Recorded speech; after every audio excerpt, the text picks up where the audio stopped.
Good morning students. आज हम आपके सामने एक नए टॉपिक के साथ डिस्कस करेंगे, ठीक है, जिस टॉपिक का नाम हमारा है प्रचुंबकीय पदार्थ। ठीक है, अर्थात प्रचुंबकीय पदार्थ का मतलब डाईमैग्नेटिक सब्सटेंस होता है। तो what do mean about diamagnetic substance, अर्थात प्रचुंबकीय पदार्थ से आप क्या समझते हैं।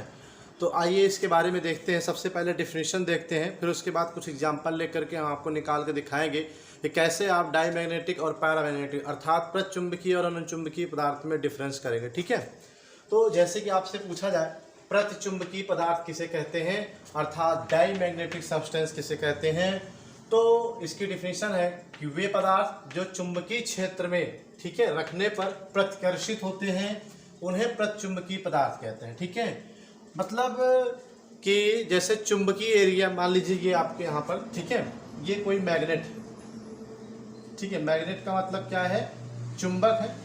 ठीक है, यहाँ पर रख दिया और इस चुंबक की जो चुंबकीय बल है वो इसके आसपास के क्षेत्रों में भी कार्य कर रहा है। आपने देखा होगा कि चुंबक जहाँ रखते हैं उसके आसपास एरिया में भी थोड़ा सा बल उसका कार्य करता है।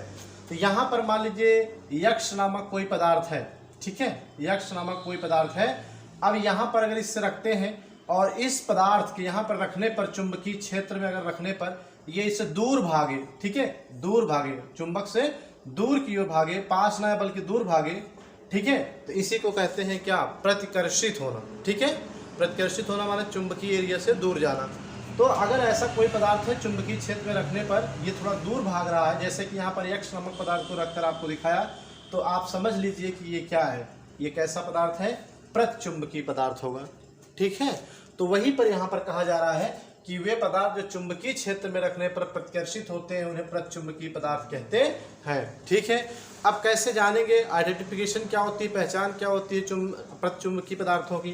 तो यहाँ पर मैंने एक स्टार लाइन लगाया है, स्टार से नोट कर लीजिए आप, इंपॉर्टेंट पॉइंट है कि जो ऐसे पदार्थ होंगे, ठीक है, कौन से, प्रतिचुंबकीय, यानी जो चुंबकीय क्षेत्र से दूर भागते हैं, उनमें सभी इलेक्ट्रॉन क्या होते हैं, युग्मित होने चाहिए, अर्थात युग्मित होते हैं, अर्थात इलेक्ट्रॉन हमेशा पेयर्ड होते हैं, डबल होते हैं, सिंगल नहीं होते हैं, उसे युग्मित कहते हैं। अगर ऐसी व्यवस्था है, युग्मित इलेक्ट्रॉन की व्यवस्था है किसी भी एलिमेंट या पदार्थ या तत्व अणु आयन में, तो आप समझ लीजिए क्या होगा, प्रतिचुंबकीय पदार्थ होगा। ठीक है, यहाँ पर कुछ एग्जाम्पल दिए हैं, जैसे beryllium Na+ sodium ion, chloride ion, methane, carbon dioxide, ammonia, ठीक है, Cu+ कॉपर आयन और CuCl ETC। इस तरह से कुछ एग्जाम्पल अणु के रूप में, आयन के रूप में, एलिमेंट के रूप में दिए हैं। तो ये क्या है, प्रतिचुंबकीय के उदाहरण है। ठीक है, कैसे पता, आइए देखते हैं। ठीक है, जैसे यहाँ पर बात की जाए बेरिलियम, बेरिलियम का चुंबकीय व्यवहार क्या है, तो बेरिलियम का क्रमांक होता है 4। तो इसका इलेक्ट्रॉनिक कॉन्फ़िगरेशन करते हैं 1s2 2s2, 2 2 4 हो गया। अब देखिए s ऑर्बिटल है तो 2 इलेक्ट्रॉन होते हैं और है भी, यहाँ भी क्या है, 2 इलेक्ट्रॉन। ये बेटा जो तीर है ना, ये इलेक्ट्रॉन है। ठीक है, यहाँ पर देखो ये 2 इलेक्ट्रॉन है, s में 2 इलेक्ट्रॉन, यहाँ भी 2 इलेक्ट्रॉन 2 इलेक्ट्रॉन। तो अब बताओ युग्मित है अयुग्मित है, सभी इलेक्ट्रॉन युग्मित। ठीक है, 4 इलेक्ट्रॉन है और चारों आपस में क्या है, युग्मित है और युग्मित इलेक्ट्रॉन है। तो अब हम ये कह सकते हैं कि ये हमारा क्या होगा, प्रतिचुंबकीय होगा। ठीक है, प्रतिचुंबकीय का मतलब चुंबकीय क्षेत्र में रखने पर चुंबक से क्या होगा, थोड़ा सा दूर हटेगा, प्रतिकर्षित हो जाएगा। ठीक है, तो इस तरह से आज एक टॉपिक आपका क्लियर कर रहे हैं। ठीक है, प्रतिचुंबकीय पदार्थ किसे कहते हैं, समझ में आया।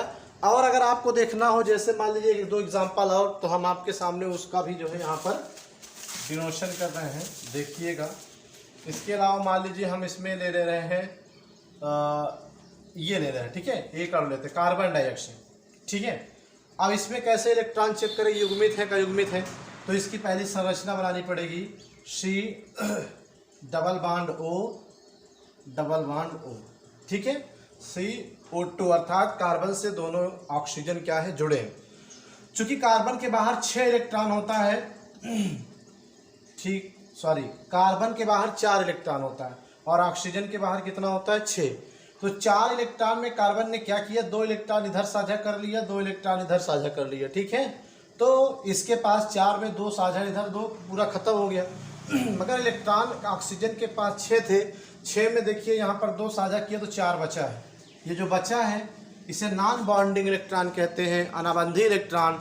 और यही इलेक्ट्रॉन क्या है, युग्मित है अयुग्मित है, युग्मित है, इसलिए युग्मित होने के कारण हम कह सकते हैं कि ये क्या है, प्रतिचुंबकीय पदार्थ। ठीक है, क्या है, प्रतिचुंबकीय पदार्थ। तो इस तरह से आप प्रतिचुंबकीय पदार्थ क्या कर सकते हैं, किसी भी एग्जाम में दिया, कॉम्पिटिटिव एग्जाम में हो या किसी भी परीक्षा के बोर्ड एग्जाम में ऑप्शन के रूप में भी आ सकता है, या ऐसे पूछा जा सकता है कार्बन डाइऑक्साइड का चुंबकीय व्यवहार बताइए, सोडियम आयन का चुंबकीय व्यवहार बताइए। इस तरह से आप इलेक्ट्रॉनिक कॉन्फ़िगरेशन करना और निकाल कर देखिएगा युग्मित है का युग्मित। अगर सभी इलेक्ट्रॉन युग्मित हैं इस तरह से तो आप कह सकते हो ये प्रतिचुंबकीय है। अब आप इसे नोट कर लीजिए।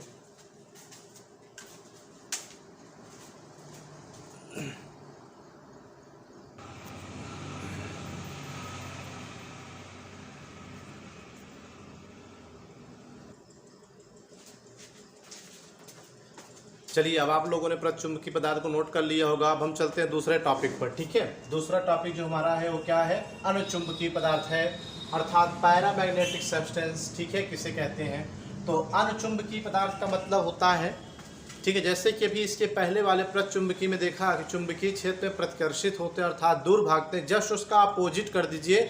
ठीक है, यहाँ पर डिफिनेशन देखिए, वे पदार्थ जो चुंबकीय क्षेत्र में थोड़े आकर्षित होते हैं उसे हम अनुचुंबकीय पदार्थ कहते हैं। ठीक है, क्या होते हैं, आकर्षित, थोड़े आकर्षित होते हैं, उसे हम क्या कहते हैं, अनुचुंबकीय पदार्थ कहते हैं। ठीक है, अर्थात कुछ पदार्थ ऐसे हैं उन्हें हम चुंबक के क्षेत्र में अगर रखते हैं आसपास तो क्या होते हैं, चुंबक की ओर थोड़ा सा क्या होते हैं, अट्रैक्ट होते हैं, आकर्षित होते हैं। और इस तरह से अगर कोई पदार्थ है तो उसे हम क्या कहते हैं, अनुचुंबकीय पदार्थ कहते हैं। ठीक है, इसकी स्पेशलिटी क्या होती है, आइडेंटिफिकेशन, कि इसमें ऐसे पदार्थों में एक या एक से अधिक इलेक्ट्रॉन अयुग्मित होते हैं। ठीक है, उसमें आपने क्या देखा था, प्रतिचुंबकीय पदार्थ में सभी इलेक्ट्रॉन जोड़े में होने चाहिए, लेकिन यहाँ पर क्या है कि एक या एक से अधिक इलेक्ट्रॉन अयुग्मित होना चाहिए ऐसे पदार्थों में। ठीक है, कुछ एग्जांपल यहाँ पर आपके सामने दिए गए हैं, जैसे Na2+, Cu2+, O2 अणु, Fe2+, Cu2+। ठीक है, etc। ये एग्जांपल है आपके किसके, अनुचुंबकीय। कैसे, देखिए ये क्या है, जैसे ये कोई चुंबक, ठीक है, मैग्नेट है। अब मैग्नेट यहाँ पर हमने रखा तो जो मैग्नेट फील्ड है उसके कुछ एरिया के आसपास होती। यहाँ पर मान लीजिए हमने जेड नामक कोई पदार्थ लिया, अब इसको यहाँ पर रखेंगे तो ये क्या होता है, चुंबक की ओर आकर्षित होता है। ठीक है, ये इसके ओर क्या हो रहा है, आकर्षित हो रहा है, तो ऐसे पदार्थ को हम क्या कहते हैं, अनुचुंबकीय पदार्थ कहते हैं। ठीक है, क्या कहते हैं, अनुचुंबकीय पदार्थ कहते हैं। समझ में आया। जैसे अभी मैंने कहा कि इसमें एक या एक से अधिक अयुग्मित इलेक्ट्रॉन होता है। ठीक है, अयुग्मित इलेक्ट्रॉन को यन से लिखा जाता है, तो चेक कर लेते हैं हम लोग क्या ये है। जैसे मान लीजिए हम निकालते हैं, ये ले लेते हैं। ठीक है, क्या है आपका Fe2+। ठीक है, चेक करते हैं Fe2+। दोस्तों आपको पता है कि Fe मान आयरन होता है, लोहा, ये प्रतीक सिंबल है उसका, और Fe का जो क्रमांक होता है वो एक्चुअल कितना होता है, 26 होता है। ठीक है, तो 26 का इलेक्ट्रॉनिक विन्यास हम नहीं करें, कितने रहेंगे, 2+ 2 मतलब 2 कम करना। ठीक है, 24 का करना। तो यहाँ पर हम कैसे करेंगे, 1s2 2s2 2p6 3s2 3p6 और 4 3d6 2 2 4 6 10 2 12 6 18 6 24 8 6 14 24। ये आपका क्या हो गया, पूरा इलेक्ट्रॉनिक विन्यास Fe2+ का हो गया। ठीक है बेटा, यहाँ पर ध्यान देना कि Fe का 26 होता है, Fe का नहीं कर रहे, Fe2+, अर्थात 2+ मतलब 2 इलेक्ट्रॉन कम है। ठीक है, तो इस तरह से अगर हम देखें तो वैसे ये देखो यस में 2 होना चाहिए।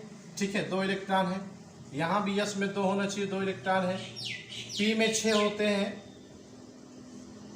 ठीक है, पी में 6 इलेक्ट्रॉन, 1 2 3 4 5 6, यस में 2 होने चाहिए, 2 हैं। ठीक है, पी में 6 होने चाहिए, तो यहाँ पर इस तरह से ये पी में 1 2 3 4 5 6। ठीक है, और डी में 5 ऑर्बिटल होते हैं, तो 1 2 3 4 5 6 इलेक्ट्रॉन फिलअप करना है, 1 2 3 4 5 6। इस तरह से हमने देखा यहाँ पर कि जो डी ऑर्बिटल है उसमें ये भी क्या है, सिंगल है, अयुग्मित है, अनपेयर्ड है। यहाँ भी एक अनपेयर्ड है, यहाँ भी, मतलब टोटल कितने हुए, 1 2 3 4, अर्थात Fe2+ के अंतर्गत हम देख रहे हैं कि 4 अयुग्मित इलेक्ट्रॉन हैं। तो मैंने क्या बताया यहाँ पर कि एक या एक से अधिक, एक हो कम से कम, अधिकतम 2, 3, 4 कुछ भी हो। तो यहाँ पर चूंकि 4 अयुग्मित इलेक्ट्रॉन है Fe2+ के अंतर्गत, अर्थात अब हम Fe को अगर यहाँ पर रखते हैं चुंबकीय फील्ड में, ठीक है, Fe2+ को, ये चुंबक की तरफ क्या होगा, बोलो, अट्रैक्ट होगा, थोड़ा सा आकर्षित होगा, क्योंकि अनपेयर्ड इलेक्ट्रॉन है, तो यही इसकी पहचान है। इस तरह से हम कह सकते हैं कि Fe2+ क्या है, आपका अनुचुंबकीय पदार्थ होता है। ठीक है, तो ये दो बातें कॉमन है। प्रचुंबकीय में सभी इलेक्ट्रॉन युग्मित होने चाहिए, अनुचुंबकीय में इलेक्ट्रॉन क्या होने चाहिए, अयुग्मित होने चाहिए। ठीक है, प्रचुंबकीय में युग्मित और अनुचुंबकीय में क्या होना चाहिए, अयुग्मित इलेक्ट्रॉन होना चाहिए। बस यही आपको ध्यान रखना है। कोई भी एग्जाम्पल इस तरह से किसी भी कंपटीशन एग्जाम में या कहीं भी आता है तो आप तुरंत इलेक्ट्रॉनिक विन्यास करिए, और इलेक्ट्रॉनिक विन्यास करके आप डिसाइड कर दीजिए कि इट इज ए डाईमैग्नेटिक और पैरामैग्नेटिक। ठीक है, अब आप नोट कर लें इसे। ठीक है,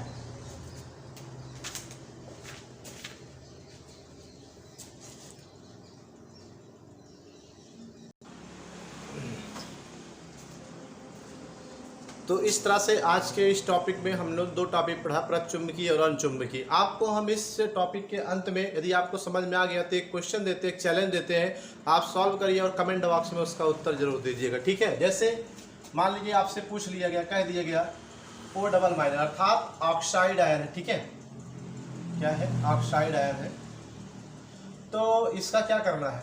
ठीक है, इसका चुंबकीय व्यवहार, मैग्नेटिक बिहेवियर, ठीक है, बताइए, इसका चुंबकीय व्यवहार बताइए। ठीक, आप इसका चुंबकीय व्यवहार आपको बताना है। आपका इसका आंसर ठीक उसी तरह से करना है जैसे मैंने बताया, इलेक्ट्रॉनिक कॉन्फ़िगरेशन करिए, इलेक्ट्रॉनिक विन्यास करिए, और इलेक्ट्रॉनिक विन्यास करने के बाद आप अनुचुंबकीय है, प्रचुंबकीय है, आप उसका उत्तर कमेंट बॉक्स में नीचे लिख दीजिएगा। ठीक है, थैंक यू।